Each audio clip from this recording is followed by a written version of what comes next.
segunda carta aos Coríntios, capítulo 12, verso 7. Segunda carta aos Coríntios, 12, 7. Vai ser o nosso texto, nosso primeiro texto. Diz assim a santa palavra de Deus: e para que não me ensoberbecesse com a grandeza das revelações, foi-me posto um espinho na carne, mensageiro de Satanás, para me esbofetear, a fim de que não me exalte. Por causa disto, 3 vezes pedi ao Senhor que o afastasse de mim. Então ele me disse: a minha graça te basta, porque o poder se aperfeiçoa na fraqueza. De boa vontade, pois, mais me gloriarei nas fraquezas, para que sobre mim repouse o poder de Cristo. Pelo que sinto prazer nas fraquezas, nas injúrias, nas necessidades, nas perseguições, nas angústias, por amor de Cristo, porque quando sou fraco, então é que sou forte. Vamos orar mais uma vez. Eu peço que você curva a sua cabeça. Senhor Deus, nosso Pai, tem misericórdia de nós. Somos falhos, Senhor. Somos fracos. Somos pó e pecado. Confessamos diante de Ti as nossas debilidades. E pedimos que o Teu Santo Espírito possa nos fortalecer, que o Teu Santo Espírito possa conduzir o que for dito nesta manhã, que tudo aquilo que de fato for da Tua palavra seja gravado como que com ferro quente em nossos corações, e que pelo poder do Teu Santo Espírito isso possa modificar a forma como nós vivemos, para a honra e glória do Teu santo nome. Glorifica o nome do Teu Filho em nosso meio nesta manhã, Senhor. É o que nós te pedimos em nome de Cristo Jesus. Amém. Senhores, o apóstolo Paulo, como eu fiz questão de frisar, da ênfase, ele ora por 3 vezes pedindo auxílio, pedindo alívio de Deus de algo que estava incomodando. Ele não recebe o que ele pediu. Ele pede uma coisa e não recebe aquilo. Porém, ele havia recebido muito mais do que aquilo que ele poderia imaginar, do que aquilo que o seu pedido poderia alcançar. Ele recebe algo muito mais maravilhoso. Mas, diante da negativa do seu alívio imediato, ele não fica desanimado, ele não murmura, ele não baixa a sua cabeça, ele não relativiza, dizendo: não, tudo bem, pois é, a graça eu já sei que eu tenho. Eu sei que eu estou debaixo da graça, mas o espinho está incomodando, né? Ele não faz isso, pelo contrário, ele se ergue e prossegue firmemente no seu ministério, entendendo então que o poder de Deus se aperfeiçoa na fraqueza. E Paulo foi quem nos ensinou em 1 Coríntios 11, dizendo: sede meus imitadores, como eu sou de Cristo Jesus. Mas em que neste episódio Paulo está imitando a Cristo? Ele está imitando na submissão à sentença: a minha graça te basta. É desta forma, nessa submissão, encontrando força nessas palavras, crendo nessas palavras, que ele imita Cristo. E aí eu convido os irmãos a abrir no Evangelho segundo Marcos, capítulo 14. Marcos 14.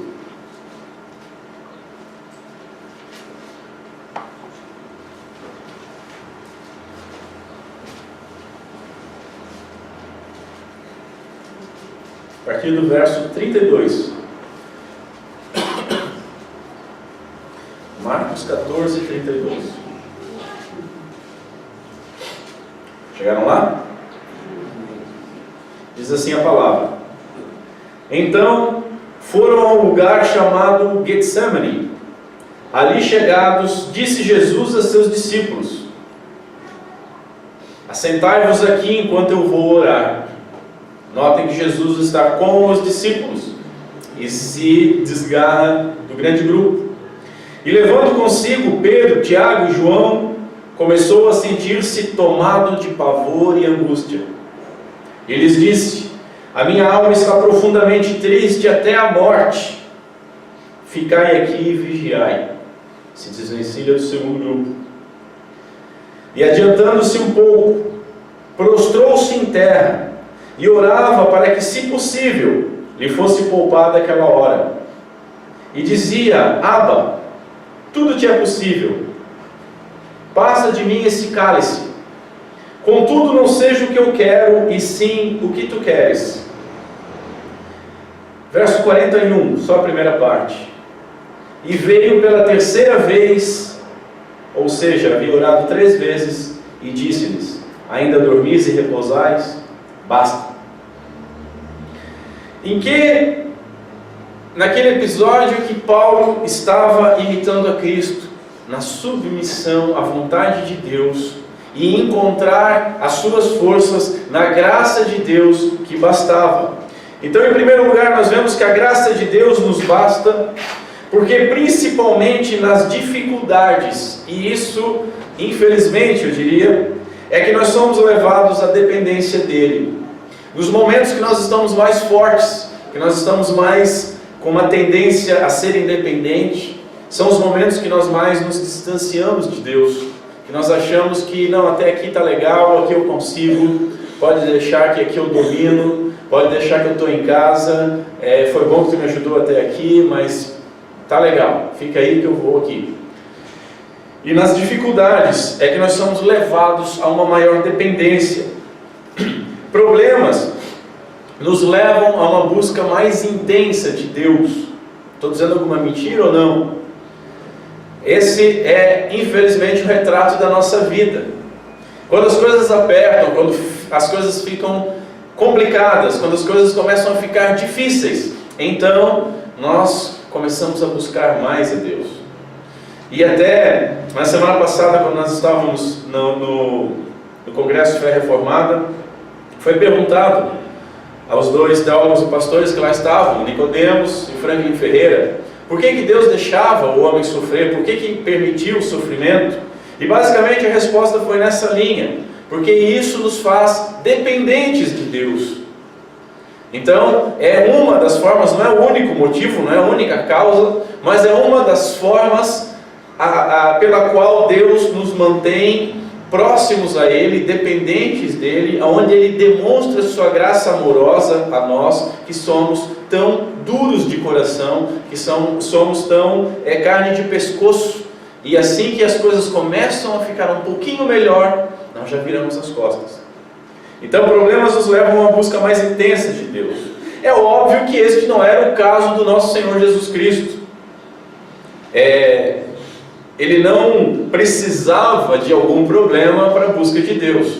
O seu ministério, ele foi regado a muita oração. Ele mesmo disse que tudo que ele veio fazer era a vontade do Pai, e tudo que ele falava era a vontade do Pai. Mas, quando ele se encontrava na mais profunda dificuldade, ele nos mostrou o que fazer. Muitas vezes nós buscamos a Deus nas dificuldades. Em outras vezes as dificuldades nos espremem de tal maneira que nós não conseguimos nem força para ir a Deus. Muitas vezes o desespero da dificuldade faz com que nós, como eu disse na quarta-feira, nos desesperemos com as coisas de Deus e começamos a adotar algumas práticas, algumas coisas, algumas crendices das quais são estranhas à sua palavra. Basicamente aquela história de acender uma vela para Deus e outra para o diabo. E que mal há? Está tudo tão difícil. Por que eu não posso fazer tal coisa? Por que eu não posso fazer aquele outro? Quando em dificuldades, o nosso Senhor nos mostrou o que fazer. Irmãos, ninguém está isento de passar por grandes dificuldades nessa vida. Nosso Senhor deixou isso bem claro para nós. No mundo passais por aflições. É praticamente uma promessa do nosso Senhor a nós. Nós teremos aflições. Nós não estamos num acampamento. Nós não somos peregrinos num acampamento, mas é num vale de lágrimas, é num vale de sombra de morte, é num campo de batalhas. Há muita mentira a respeito do cristão passar por dificuldades. Há muita bobagem que é dita. Há muitas escolas teológicas que dizem que crente não sofre, que crente não pode sofrer, que crente de verdade, quando está consagrado a Deus de verdade, ele não pode sofrer, e ele não vai sofrer porque Deus não vai permitir. Nessa perspectiva, Paulo não foi um cristão. Nessa perspectiva, o próprio Senhor Jesus Cristo seria rejeitado. Outros vão dizer que se a pessoa sofre é porque ela está necessariamente passando por um pecado. Então ela pecou, e aí por isso ela está sendo punida, por isso que ela está tendo algum sofrimento. Então ela tem que se arrepender dos seus pecados. Eu não vou negar que os momentos de sofrimento, os momentos em que as coisas dão errado, são oportunidades para nós repensarmos a nossa vida, para nós observarmos a lei do Senhor e o quão nós temos ultrapassado ela, e seja um momento de contrição. Agora, eu não posso colocar cabalmente, peremptoriamente, como certo, estou sofrendo é porque tem pecado. Mesmo porque nós somos pó e pecado. Se Deus fosse nos esmagar por cada pecado que nós praticamos, não ia sobrar muita coisa. Ninguém é maior do que Paulo. Não há nenhum cristão maior do que Paulo. Não, isso é bíblico? Não é bíblico, mas a gente sabe que não. Nenhum de nós pode querer se comparar com Paulo. Mas Paulo foi esmagado por um problema. Cristo, nem se fala. Ninguém chega aos pés do nosso Senhor Jesus Cristo. Nós nunca sabemos a hora em que um problema chegará. Nós só sabemos que todas as coisas cooperam para o bem daqueles que amam a Deus. E seja problema, seja dificuldade, no momento que vier, da forma que vier, se for, ainda que seja por causa de um pecado, é Deus nos atraindo com laços de amor para Ele. Se não for por causa de um pecado, se for para não pecarmos como Paulo, por causa da excelência do que havia recebido, para deixar ele no lugar dele, coopera para a glória de Deus. E mesmo que não seja para nenhum dos dois motivos, sempre os problemas vão nos levar a uma dependência de Deus, vão nos levar a uma comunhão com o nosso Senhor.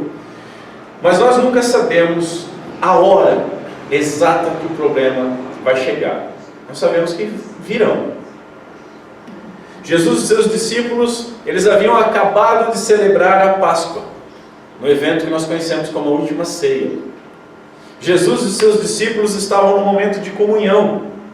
O verso 26, aqui em Marcos, espero que você tenha deixado aberto, eu não avisei, mas o verso 26 diz o seguinte: tendo cantado um hino, saíram para o Monte das Oliveiras. O clima era festivo, o clima era alegre. Notem que o nosso Senhor, Ele diz que Ele gostaria muito de comemorar aquela Páscoa com seus discípulos. E mesmo que houvesse um peso já, uma tensão a respeito daquilo que ia se suceder, o traidor estava junto, nosso Senhor identifica que há um traidor, todo mundo fica meio nervoso, o nosso Senhor dá a deixa para ele: olha, o que tu tem que fazer, vai e faze. Há um clima de despedida, mas é ainda um clima alegre, uma comemoração de um sacramento da antiga dispensação. Há um cantar de um salmo, mas da alegria ao desespero, foi muito rápido. Outro detalhe: Cristo, Ele está cercado de amigos. Todos esses amigos que estavam junto com Ele, e é nosso Senhor Jesus Cristo mesmo quem diz: já não vos chamo de servos, mas sim de amigos. E esses amigos todos, encabeçados por Pedro, juraram lealdade a Ele. Nos últimos momentos, todos eles estufaram o peito e disseram: não, estamos junto contigo até a morte. Se precisar que nós morramos por ti, a gente está junto, é nós. Mas, em pouco tempo, lá no verso 50, nós encontramos o seguinte: então, deixando todos fugir. Quando somos afligidos, a alegria de ontem ela desvanece. Quando somos afligidos, as amizades elas somem. E antes de sumirem, como ocorre aqui nesse texto, elas dormem. Elas não compreendem a nossa dor. Elas podem até às vezes estar perto. Às vezes ela até pode dizer: não, olha, a gente está junto contigo. Mas elas não conseguem compreender a profundidade da nossa dor. Quando afligidos, há apenas um que nos ampara. Há apenas um que nunca não nos abandona. Há apenas um que nos fortalece, que é o nosso Senhor, que é o nosso Deus. Em segundo lugar, a graça de Deus nos basta porque ela nos faz submissos ao Pai. Cristo aqui nos ensina a orar. Ele nos ensina a orar de uma forma gloriosa. Você pode até dizer assim: mas espera aí, nosso Senhor já tinha nos ensinado a orar, já estava registrado, Ele havia ensinado a oração do Pai Nosso.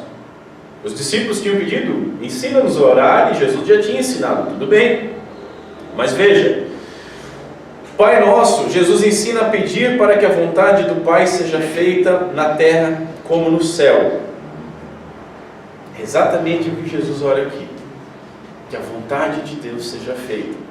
Mas, quando Jesus ensina o Pai Nosso, é o que nós poderíamos chamar de um ex-cátedra.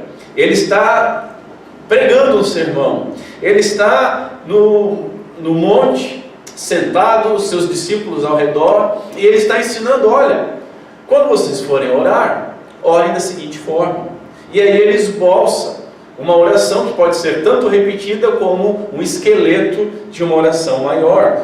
Mas ele está num momento tranquilo, ele está num momento confortável, ele está num momento de mestre, num momento de ensino. Mas aqui, nesse texto que nós lemos, quando em desespero, quando esmagado, nosso Senhor Jesus Cristo ora da maneira que Ele ensinou.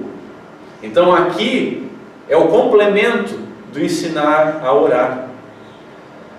De um sermão é fácil, mas no momento de dor, de uma dor que nós não conseguimos nem imaginar, é que Jesus ensina de fato a orar. Notem os termos. Olha o verso 33, a segunda parte. Começou a sentir-se tomado de pavor e angústia. Nosso Senhor, Deus de Deus, luz de luz, perfeito, sublime, é tomado de dor e angústia, pavor e angústia.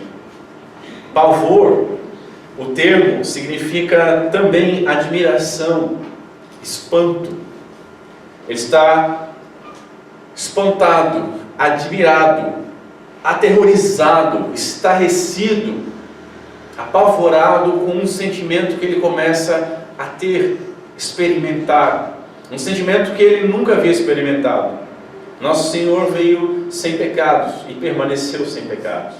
Mas algo iniciava, começava um processo de imputação. E ele se aterroriza. Angústia.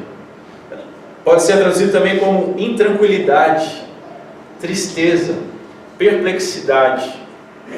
Ele estava tomado de horror e cheio de tristeza. Observem comigo, Jesus, no Monte das Oliveiras, nesse lagar chamado Getsemane,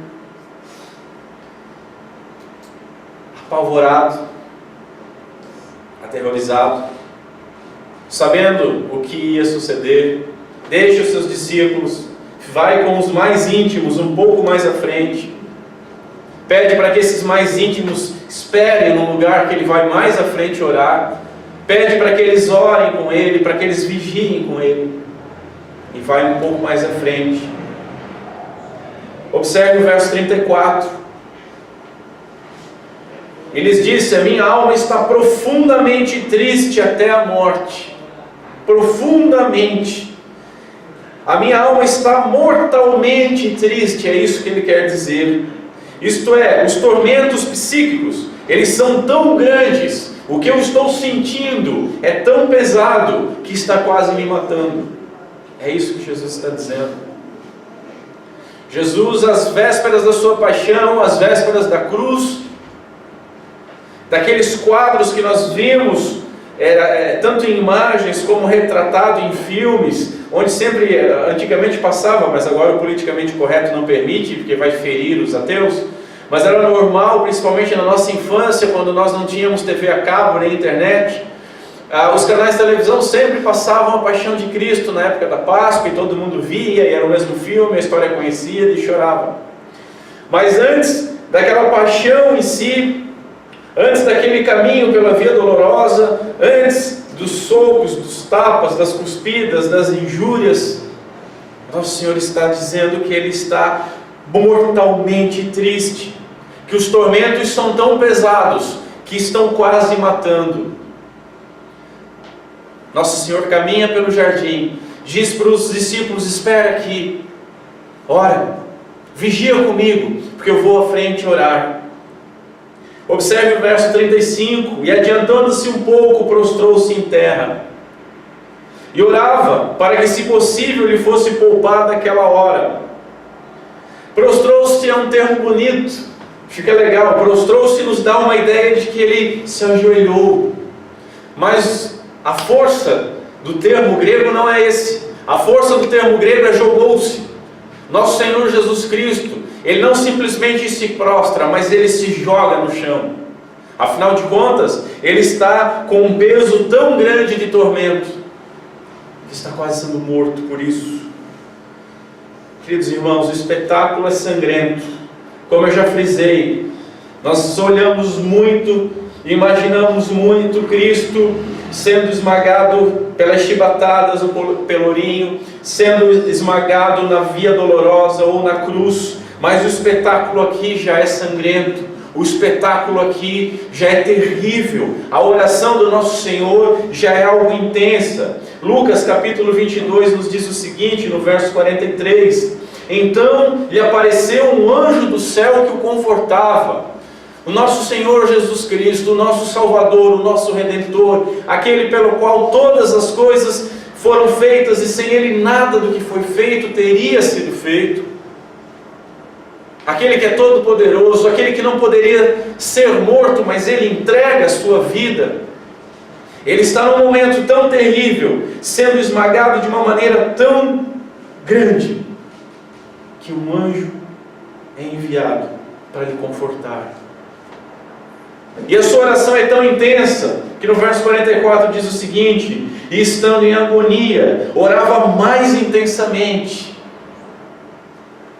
E aconteceu que o seu suor, querido irmão, quantas vezes você, que diz que tem grandes dificuldades, Alberto, você não sabe o que eu tenho passado, está terrível, você não sabe o que eu estou passando, você não imagina o que eu estou passando, eu não posso imaginar, eu não posso sentir o que você está passando, mas eu só pergunto para você, enquanto você está passando por essa dor, por essa dificuldade, por esses problemas, quantas vezes você pode me dizer que orou tão intensamente a ponto de suar, que o suor escorreu pela sua fronte?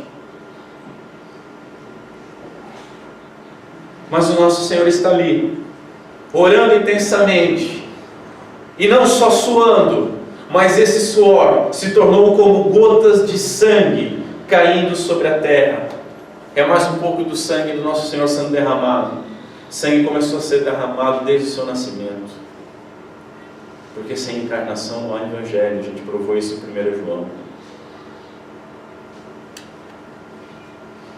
A ciência, não que nós precisemos da ciência para crer no que a palavra diz, mas alguns cientistas já disseram que em casos de extremo estresse, Vasos sanguíneos podem se dilatar ao ponto de dar a impressão de que a pessoa está suando sangue. Ela pode simplesmente verter sangue pela pele. É isso que a Escritura diz que está acontecendo com o nosso Senhor, porque Ele está sendo esmagado, Ele está jogado ao chão, com um tormento que está quase lhe matando, suando sangue. William Tapan escreve uma poesia sobre isso. Ele diz: é meia-noite e na fronte da oliveira a estrela esmoeceu, que antes brilhara. É meia-noite no jardim agora.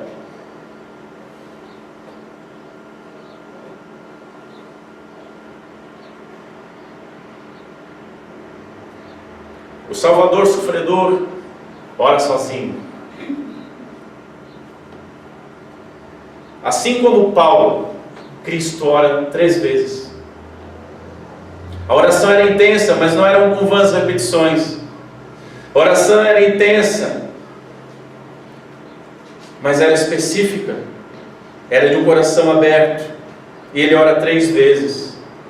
Muito mais aterrorizado que Paulo, mas ele é igualmente consolado.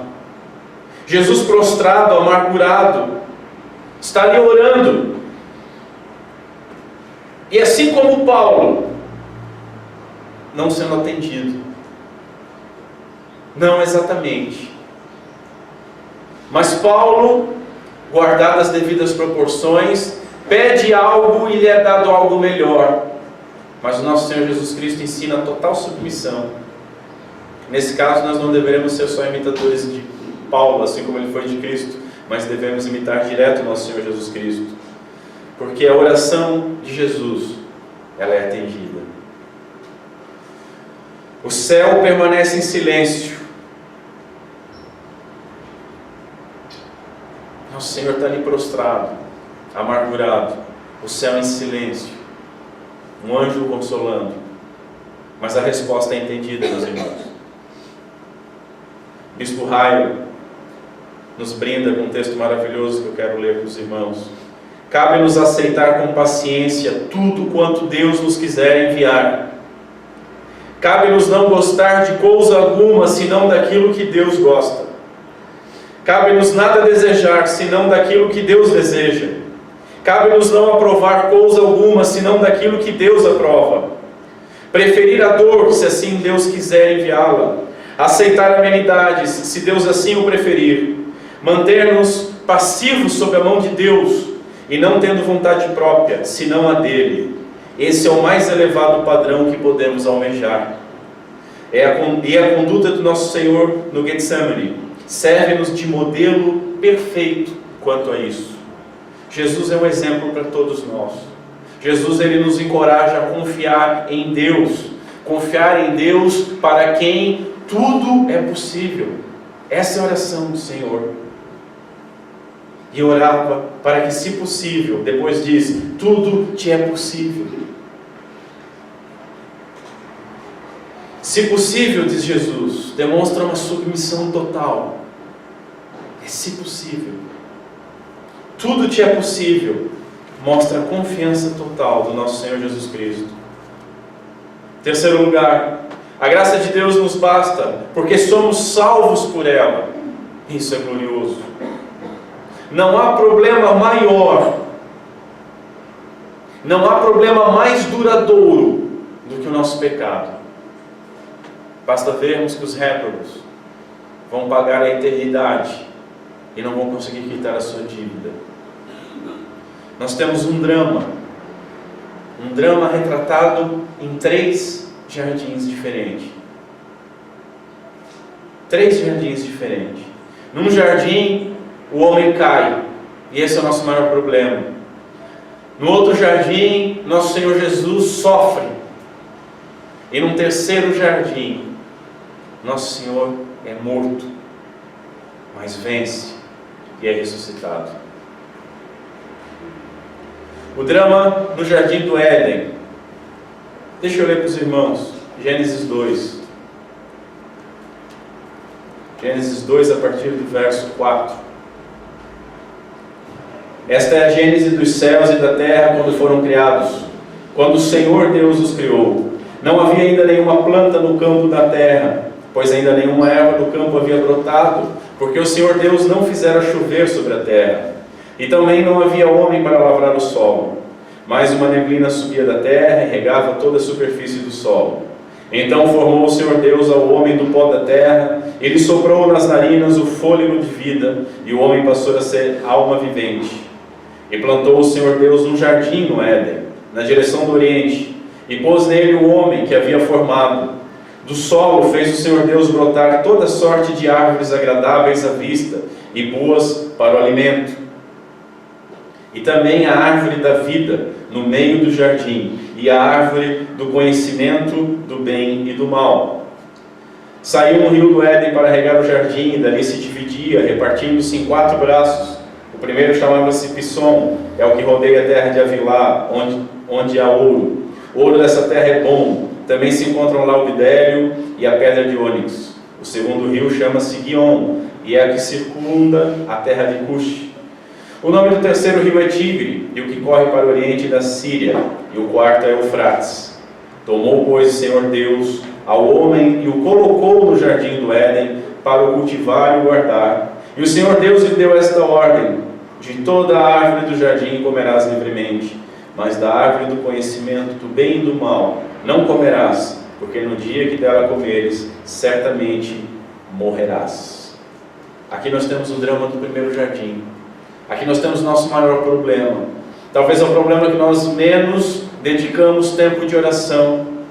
Talvez é o problema que nós menos nos prostramos diante de Deus para pedir auxílio. Mas o drama está aqui. No verso 8 nós vemos o próprio Deus, que criou todas as coisas, obviamente cria esse jardim. No verso 9 nós entendemos Deus dizendo: esse jardim é agradável, esse jardim é lindo, como todo jardim é. Esse jardim é útil. Mas o que chama mais atenção é o verso 16, onde nós entendemos que havia liberdade. Todas as árvores estavam disponíveis. Todas as árvores, menos uma, somente uma. Mas havia uma árvore específica, que é dita que estava no meio do jardim, a qual havia acesso. A árvore da vida. Quem é a vida? Quem é a árvore da vida? Mas no verso 17 nós encontramos o homem, nesse lugar paradisíaco, com acesso total a Cristo Jesus, livre de amargura, quebrando o pacto de obras. O melhor homem até então, o primeiro Adão, no melhor lugar, sem pressão alguma, ele derruba toda a humanidade com a sua queda, como nosso representante federal, como nós temos visto constantemente. Esse é o drama do primeiro jardim, a qual nos afeta muito mais do que qualquer outro problema. Mas encontramos então o que nós estamos vendo, o drama do segundo jardim, o drama no jardim do Getsemane, no Monte das Oliveiras. Nós já falamos sobre o terror, sobre a agonia do nosso Senhor Jesus Cristo, falamos sobre o suor convertido em sangue, falamos sobre o abandono, falamos sobre as súplicas. Mas veja ainda no verso 35, Jesus prostrado ao chão, pede para ser poupado aquela hora. Verso 36, ele pede para que o cálice, um cálice específico, seja afastado, desviado, levado para longe. Mas o que é essa hora? O que é esse cálice? Este é o cálice do sofrimento pelo pecado. Esse é o cálice do juízo santo, justo, do juízo da ira de Deus. Esse é o cálice a qual o Apocalipse nos diz que vai ser sorvido também por aqueles que não têm mérito, pelos réprobos. O cálice puro da ira de Deus. E nós já estudamos que a pureza desse cálice é que esse cálice é somente ira. Nesse cálice não há mistura. Nesse cálice não há misericórdia. Ora e cálice fala muito mais que sobre o sofrimento de morte física. Às vezes as pessoas tentam retratar Jesus com medo da cruz. Isso é uma idiotice. Jesus veio para isso. Jesus era um homem forte, era um trabalhador, muito mais do que marceneiro, um biscate nas obras que Herodes fazia. Era um trabalhador braçal. Ele não estava com medo de tomar uns tapas, umas chibatadas, por mais que foi terrível. Ele não estava com medo de ser pendurado no madeiro. Era a agonia de suportar a culpa dos pecados das suas ovelhas, daquele povo que ele veio redimir. Toda a culpa. Era o sofrimento espiritual, era a separação de Deus Pai, uma separação que ele não havia experimentado de forma alguma, que nós vemos no capítulo 15, verso 34, quando ele brada na cruz, sorvendo o cálice da ira de Deus, aonde ele ergue a sua voz e diz: Deus meu, por que me desamparaste? Por que me abandonaste? Esse cálice é o cálice que Isaías, há 900 anos antes, profetizou. Capítulo 51, verso 17, diz o seguinte: Desperta, desperta, levanta-te, ó Jerusalém, que da mão do Senhor bebeste o cálice da sua ira, o cálice de atordoamento, e o esgotaste. É terrível. O povo de Deus está com esse cálice. O povo de Deus está para receber essa ira. Mas nós encontramos o verso 22. Assim diz o teu Senhor, o Senhor teu Deus, que pleitará a causa do seu povo. Eis que eu tomo da tua mão o cálice de atordoamento, o cálice da minha ira, jamais dele beberás. Qual é o seu problema, querido? O cálice da ira de Deus, pura. A maldição da lei, a condenação justa, nosso Senhor tomou.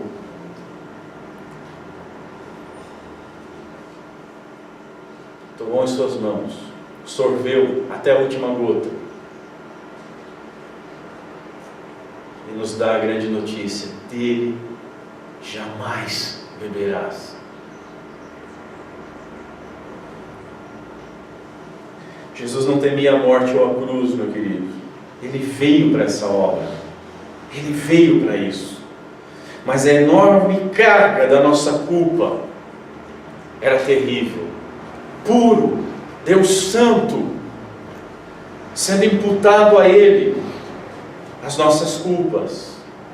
A enorme carga da nossa culpa o esmagaria muito mais do que a cruz. Os pecados, os nossos pecados, lhe perfurariam muito mais a alma do que aqueles pregos podiam fazer. A tristeza do abandono, das nossas dores, eram maiores que a vergonha da cruz e das blasfêmias. O peso das transgressões, das nossas transgressões sobre ele, lhe sufocariam muito mais do que a sede que sentiu, ou do que a incapacidade de respirar. E sobretudo, a separação do Pai lhe era mais terrível que tudo isso, pois o santo e bendito Deus se cobriu de maldição, se fez maldito no lugar daqueles que amou sem merecimento algum e daqueles que salvou por sua graça. A agonia no Getsemane deve nos ensinar a excessiva hediondez, a gravidade das nossas desobediências, do nosso pecado, da nossa condição. Depois da noite veio o dia. O Salmo 30 diz que o choro pode durar uma noite, mas a alegria vem pela manhã. E nosso Senhor passa essa madrugada em oração. Só que o Salmo 30, ele não define se essa noite é literal ou não. E não define se a alegria será a resolução do problema, ou se essa alegria será nós ouvirmos: a minha graça te basta. Depois da noite no jardim do Getsemane, veio a paixão. Depois dessa noite de profunda angústia, veio a ida ao jardim do Gólgota. Depois dessa noite sendo esmagado por esses sentimentos, veio a cruz, veio a morte. Portanto, como o Senhor, depois da tristeza, depois da angústia, nós podemos ter certeza que vem a firmeza. A firmeza. Essa deve ser a nossa força e a nossa alegria. Firmes, uma convicção de fé firme. A minha graça te basta. O terceiro drama, no terceiro jardim, é no jardim do Gólgota. E aí você pode perguntar, jardim? Sim. A queda se deu no jardim, e a morte e a ressurreição também. João capítulo 19, verso 41 nos diz o seguinte: no lugar onde Jesus fora crucificado, havia um jardim, e neste um sepulcro novo. Maria Madalena, quando estava falando com Jesus ressuscitado, em meio a lágrimas, ela não reconhece o nosso Senhor, e ela confunde Ele com o quê? Um jardineiro. Me diz onde é que tu colocasse o corpo que eu vou lá e pego. Obviamente, se há jardineiro, é porque é um jardim. Queridos irmãos, aquilo que foi perdido no jardim do Éden foi achado no jardim do Gólgota.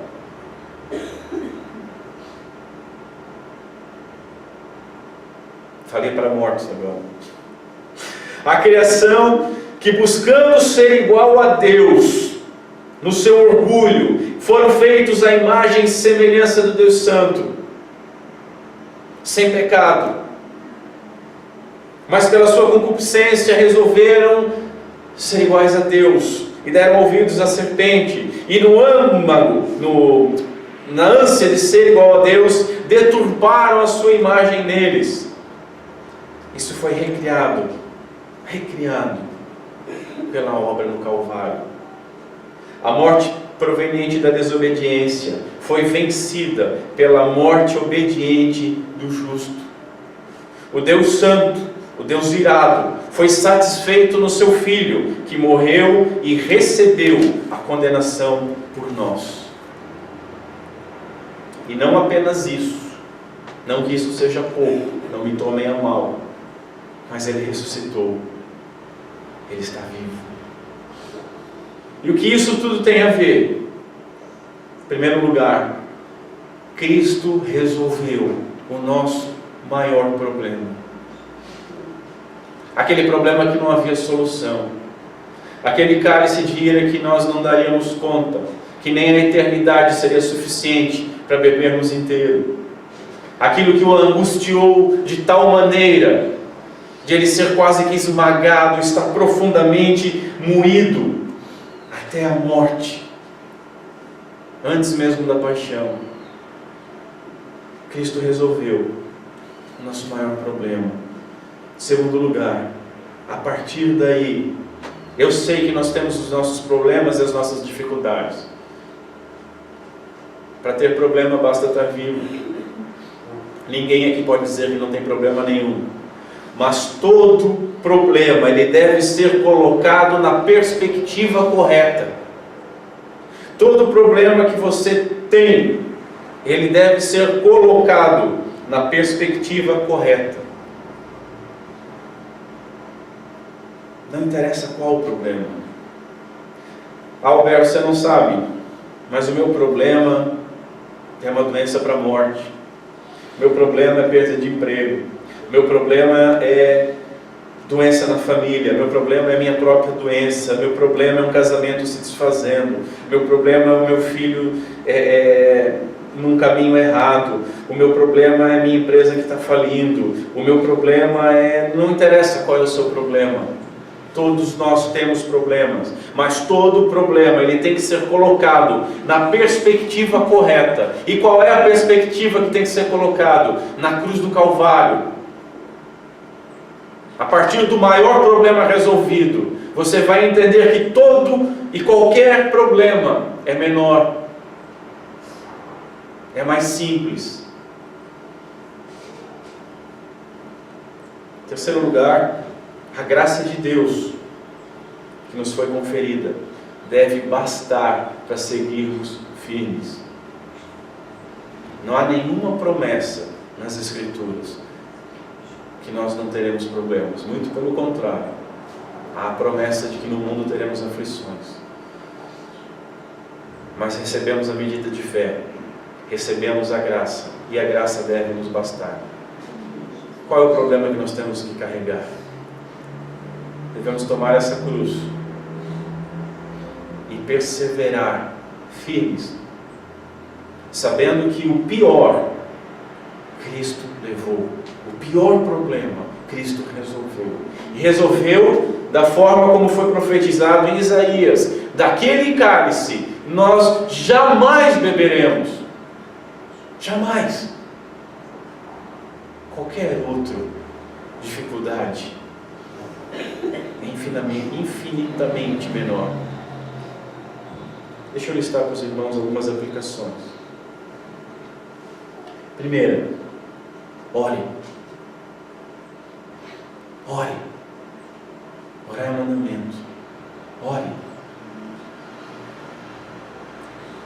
Mas orar por quê? Porque Deus mandou. Bastava isso. Ele ainda nos ouve por misericórdia. Mas ore. Procure a Deus sempre. Imite o nosso Senhor Jesus Cristo. Imite a Paulo. Ore. Entenda o seguinte: não há problema grande demais que Deus não possa nos auxiliar. Não há nenhum problema que Ele não possa nos auxiliar. Entenda, eu falei auxiliar. Quem decide se Ele vai intervir e modificar a situação é Ele. Não sou eu, não é você, não é nenhuma criatura, mas o Criador. É o Criador quem decide. Mas entenda que nenhuma oração volta sem resposta. Não é resposta. O silêncio que Jesus ouviu foi resposta. A resposta que capacitou Paulo ouvir e nós ouvirmos hoje, que a graça nos basta. Então, não há problema grande demais. Mas por outro lado, não há problema pequeno demais que Ele não precise nos auxiliar. Nós devemos deixar de ter aquela imitação do primeiro Adão, de querer ser independente. Não, isso aqui é coisa pequena. Não vou incomodar Deus com isso. Sem mim, vocês nada podem fazer, nos disse Jesus. Então, ore em tudo o que você for fazer, em todo o problema que você tem para solucionar. Busque sempre a Deus, a vontade dEle. Em segundo lugar, persevere. No Éden, o Éden significa jardim de deleite. No Éden, Adão sucumbiu. Não havia um peso. No Getsemane, Getsemane significa lagar de azeite. Ficava quase aos pés do Monte das Oliveiras. Monte das Oliveiras tem as oliveiras, da qual se tira as azeitonas para fazer azeite. Esse lagar é o lugar onde se esmagava as sementes para produzir o azeite. Nesse lugar, o nosso Senhor Jesus Cristo foi esmagado. No Getsemane, Jesus foi fortalecido. Foi fortalecido enquanto era esmagado. No Gólgota, significa jardim da caveira, Jesus venceu. Agora entenda o seguinte: o Getsemane preparou o Cristo para algo pior, aonde Ele triunfou. Muitas vezes nós podemos estar sendo esmagados por um tempo, mas é ali que nós vamos encontrar a força necessária para passarmos por problemas muito piores. Nós não sabemos o dia de amanhã, nós não sabemos o desenvolvimento, mas nós sabemos que nesse problema pior nós vamos ser preparados sobre um aspecto principal: a graça de Deus nos basta. devemos perseverar em oração e em submissão. Porque ainda que tudo piore, e ainda que a nossa oração seja respondida com silêncio, nós estamos sempre com Emmanuel. Nós estamos sempre com Deus conosco. Que a graça dele nos basta. Em terceiro lugar, lembre que amigos podem desaparecer em uma noite. Lembre que após uma festividade, após um culto, após a tomada de um sacramento como a ceia, após o canto de um salmo, pode vir uma tremenda angústia. Lembre que estar em belos jardins não garante sossego.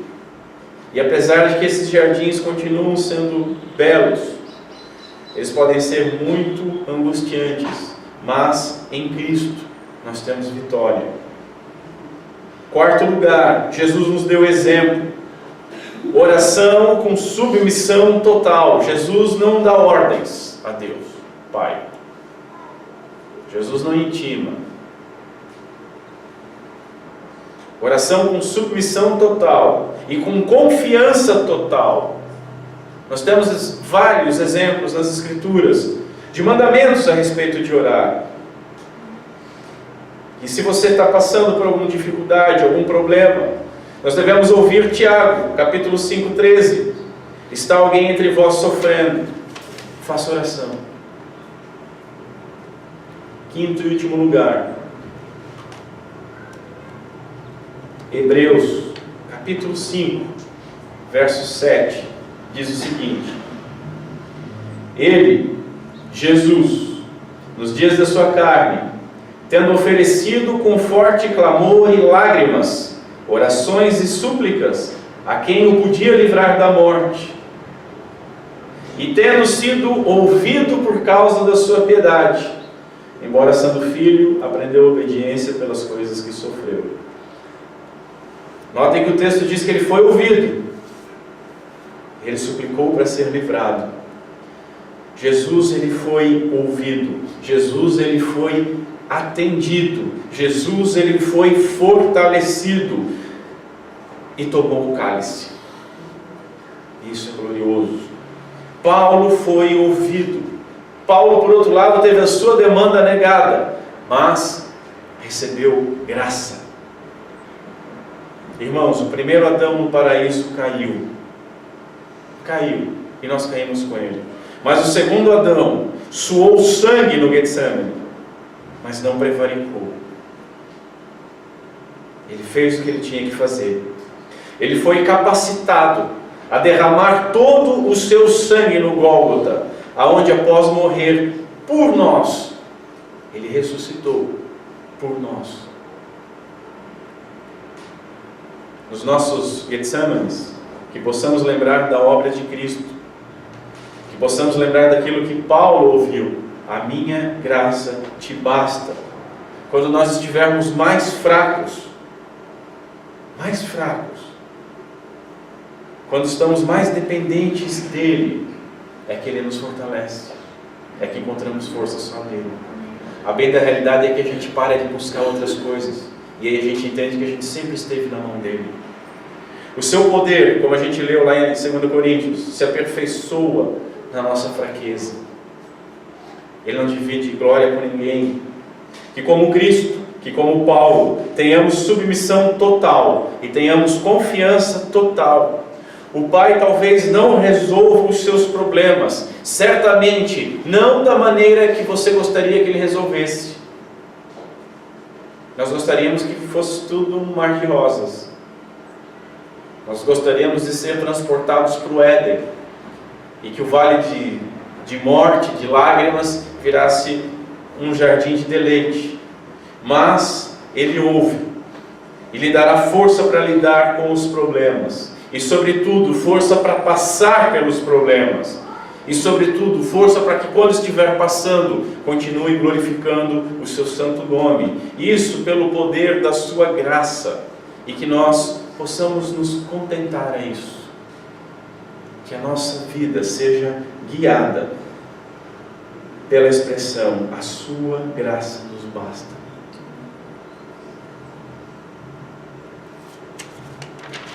Vamos ficar em pé. Vamos orar. Deixa-me fazer uma última pergunta retórica para os irmãos.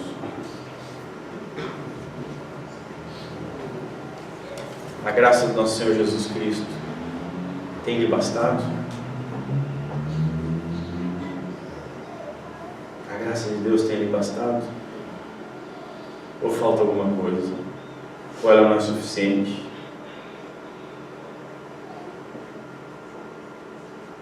Ou Deus podia ter nos dado algo melhor? Ou talvez o seu problemão, que na realidade é um probleminha, seja maior do que a culpa pelos nossos pecados?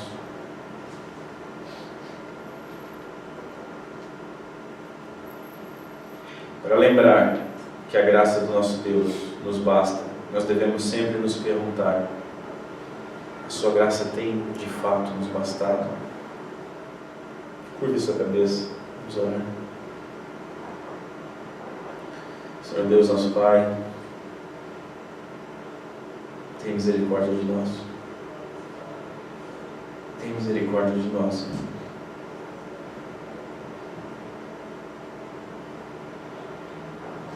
Nós somos fracos.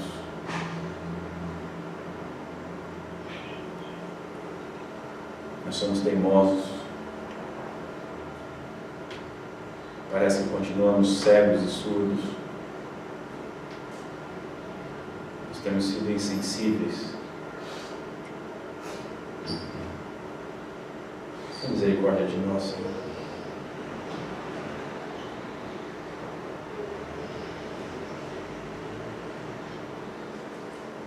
Nós não temos te buscado em oração.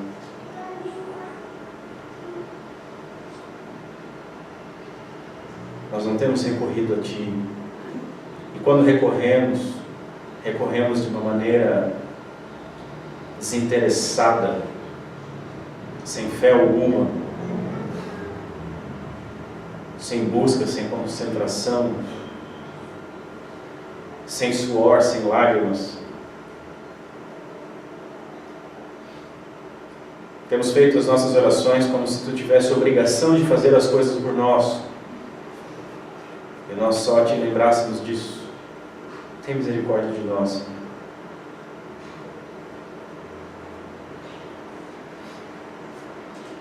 Senhor,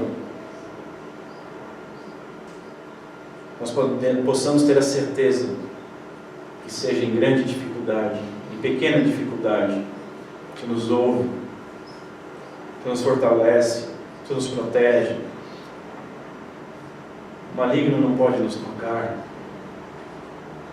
A morte eterna não é nada que vai tocar, porque nós fomos salvos, remidos por Tua graça, de tal maneira que nós não podemos nos desesperar com os problemas e vicissitudes que enfrentamos nesse vale de lágrimas. Que nós possamos, Senhor, através do Teu Santo Espírito, constantemente nos perguntarmos se Tua graça de fato tem nos bastado, se nós de fato temos sido saciados por Ti.